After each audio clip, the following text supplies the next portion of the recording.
안녕하세요. 여러분, 오늘은 여러분께 매우 매력적인 괴물 호러 영화 한 편을 소개해드리겠습니다. 잭슨의 어머니가 돌아가신 후 하늘에서 뜻밖의 일이 벌어집니다. 변호사는 잭슨의 어머니가 해변 부동산을 그에게 남겼다고 말합니다. 하지만 잭슨은 어머니에게서 이 말을 들어본 적이 없습니다. 게다가 아버지와 누나는 잭슨이 태어나기 전에 이미 실종되었습니다. 그는 집안에 부동산이 있다는 것을 전혀 몰랐습니다. 변호사는 곧바로 가방에서 50년 전의 주택 구매 계약서를 꺼냅니다. 백지 위에 검은 글씨로 쓰여진 계약서는 어떤 설명보다 더 설득력이 있었습니다. 잭슨은 왜 어머니가 자신을 속였는지 이해할 수 없었습니다. 그래서 주말 휴가를 맞아 아내와 딸을 데리고 그 해변 부동산을 방문하기로 합니다. 부부는 지도를 따라 점점 외곽 숲속으로 들어갑니다. 험한 산길을 지나자 큰 나무가 길을 막아 차가 갑자기 멈춰섰습니다. 다행히도 그 유서는 멀지 않은 곳에 있었습니다. 잭슨 가족은 몇 분 동안 걸어서 덩굴로 뒤덮인 목조 주택을 발견했습니다. 굳게 닫힌 나무 문을 열고 마침내 그 뜻밖의 집에 들어섰습니다. 비록 내부 가구는 낡았지만 집안 곳곳에는 부모님의 흔적이 역력했습니다. 잭슨 부부를 더욱 놀라게 한 것은 거실 발코니에서 해안선 전체를 볼 수 있다는 것이었습니다. 그때 잭슨은 옆에 있는 네모난 돌덮개를 발견했습니다. 열어보니 울웅덩이가 있었습니다. 그는 호기심을 참지 못하고 내려가 보기로 했습니다. 여기 공간은 생각보다 훨씬 넓네. 아마 근처 샘물과 연결되어 있나봐. 잭슨 가족은 이 집이 마음에 들어서 며칠 더 머물기로 했어. 그런데 이상한 건 집 창문이 모두 나무 판자로 막혀 있다는 거야. 마치 무언가가 들어오는 걸 막으려는 것처럼 말이야. 줄리는 방을 정리하다가 우연히 잭슨 엄마의 일기장을 발견했어. 날짜를 보니 아마 이 집으로 이사 온 후부터 기록하기 시작한 것 같아. 잭슨의 부모님은 누나와 함께 처음에는 기뻐했지만 곧 한 무리의 사람들이 나타나 물탱크 건설을 돕고 싶다고 말했습니다. 그들은 10m 깊이까지 굴착했고 마침내 산의 북부 부분과 연결되었습니다. 이 덕분에 잭슨의 부모님은 산에서 나오는 샘물을 마실 수 있게 되었습니다. 하지만 안타깝게도 얼마 지나지 않아 잭슨의 아버지가 불가사의하게 실종되었고 지역 경찰도 속수무책이었습니다. 일기 내용은 마치 누군가 찢어버린 듯 갑자기 여기서 끝이 납니다. 잭슨은 어머니와 누나가 분명히 무슨 일을 겪었을 것이라고 느꼈지만 왜 어머니는 항상 자신에게 밝히지 않는지 궁금했습니다. 바로 그때 방에서 자고 있던 소녀는 시끄러운 소리에 잠에서 깼습니다. 소녀는 침대 밑에서 무언가가 움직이는 것을 느꼈고 밖을 보니 하얀 카펫이 서서히 부풀어 오르고 있었습니다. 두려워진 소녀는 재빨리 부모님을 찾아 달려갔습니다. 잭슨 부부는 일기 내용을 떠올리고 이 일에 주의를 기울였습니다. 하지만 그들은 통나무집 안팎을 여러 번 수색했지만 바닷바람 소리 외에는 특이한 점을 발견하지 못했습니다. 다음날 아침 일찍 잭슨은 물탱크의 사용을 재개하기로 결정했습니다. 창고에는 양수기 외에도 꽤 많은 화학 비료가 있었습니다.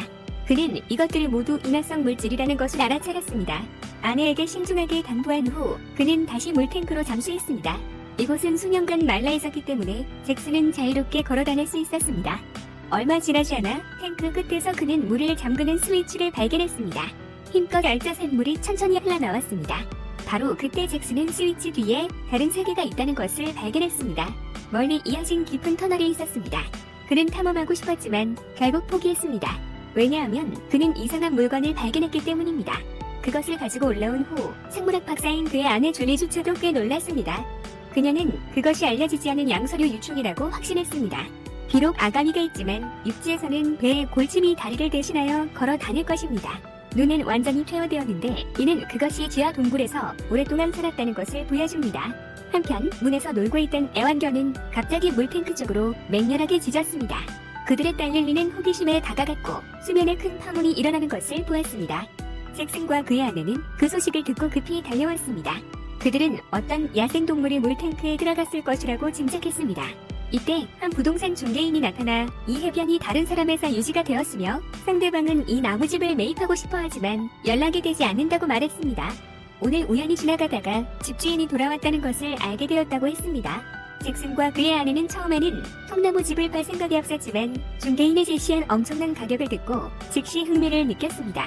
두 사람은 이틀 동안 생각해보고 다시 연락하겠다고 했습니다.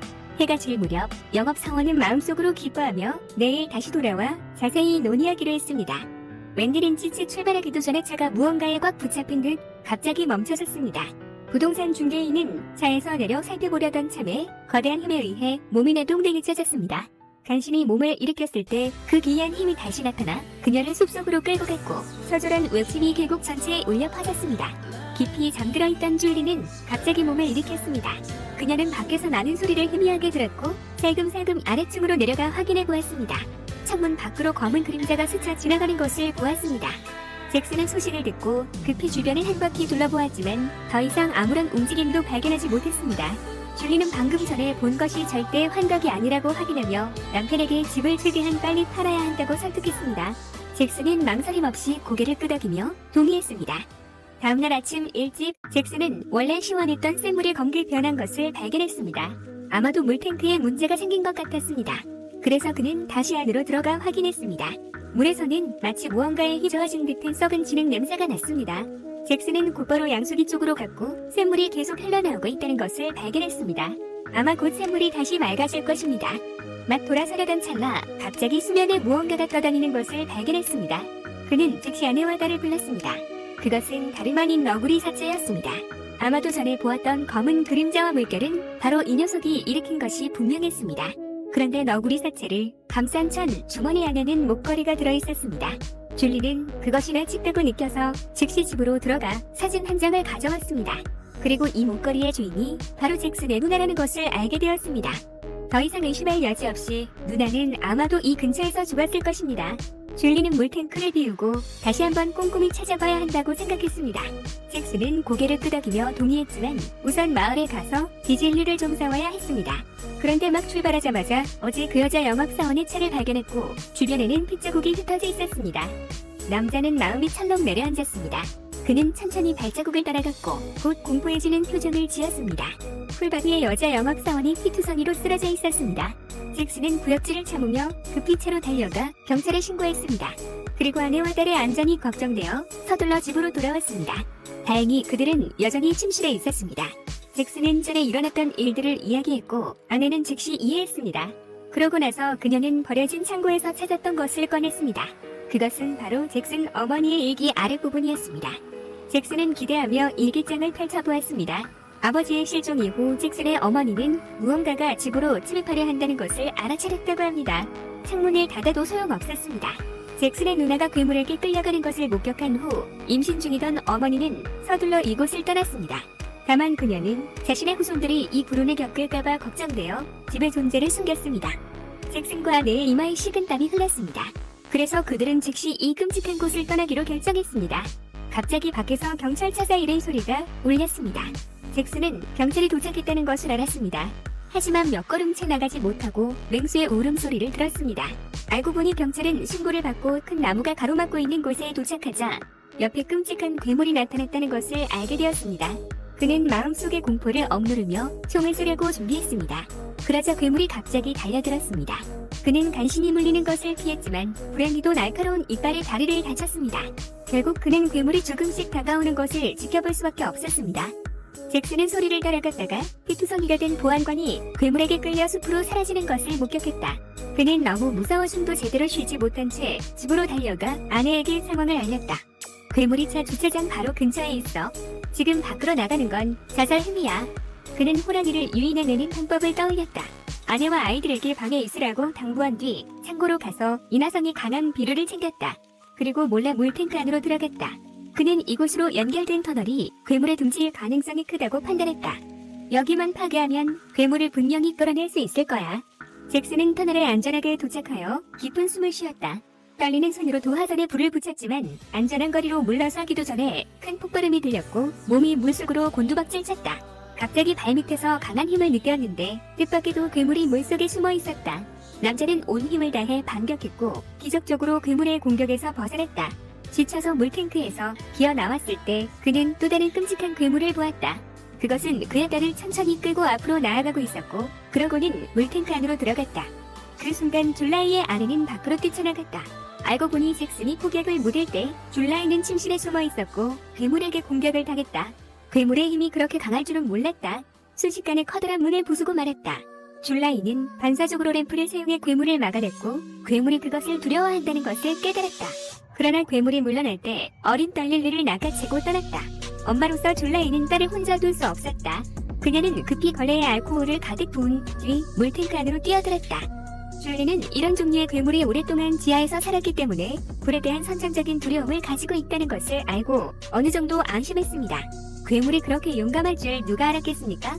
그것은 물속에서 공격했습니다. 줄리는 단호하게 막대기를 집어들고 물속으로 힘껏 찔렀습니다. 수면 위로 핏빛이 떠오르자 그녀는 안도의 한숨을 내쉬었습니다. 몇 걸음 더 나아가 그녀는 마침내 동굴 입구에서 딸을 찾았습니다. 하지만 바로 다음 순간 줄리의 얼굴에 공포가 서렸습니다. 알고 보니 무서운 괴물은 한 마리만이 아니었습니다. 다행히도 그녀는 미리 준비해두었던 덕분에 신속하게 화염방사기를 작동시켰다. 불꽃의 뜨거운 열기로 인해 괴물은 물러날 수밖에 없었다. 줄리는 조금의 망설임도 없이 딸을 물탱크에서 빠르게 꺼냈다. 그러나 그녀와 딸이 잭슨을 부축해 새로 이동하던 중 또 다른 괴물이 뒤쫓아왔다. 줄리는 바닥에 떨어진 보안관에 권총을 주어 괴물의 입을 겨냥해 방아쇠를 당겼다. 이후 그녀는 차를 전속력으로 몰아 그 끔찍한 집에서 탈출했다. 몇 달이 지나 한 건설팀이 그 집 근처에 도착해 해변 지역을 리조트로 개발하려는 준비를 시작했다. 역시 인간이 있는 곳에서는 탐욕과 죽음이 멈추지 않는다.